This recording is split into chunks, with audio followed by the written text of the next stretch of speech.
Јужно од Копенхаген, 2 километри од копното се наоѓа островот Линхолм. Локалците го нарекуваат Гвантанамо Беј на Данска.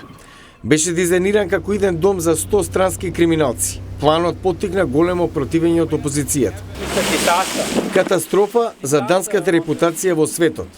Островот Линхолм беше ненаселен до 1920-тите. Потоа беше трансформиран во научна лабораторија.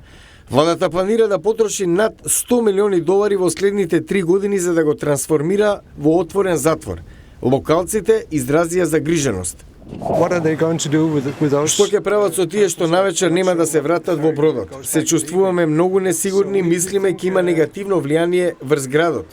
Групите за човекови права велат дека одземањето на слободата веројатно ќе значи прекршување на европскиот закон. Данскиот министер за имиграција го брани планот, велејќи дека тие не се посакувани во Данска и оти тоа ќе го почувствуваат. Градоначалникот вели дека владата поттикнува миграциони проблеми.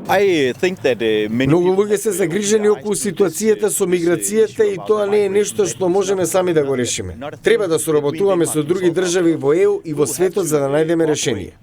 Овие прашања се дебатирани од далечните источни брегови на Европа до островите на Балтичкото море. Во Данска, како и насекаде во Европската унија, миграцијата и идентитетот имаат клучна улога кај гласачите, кои одредуваат насоката на Европа.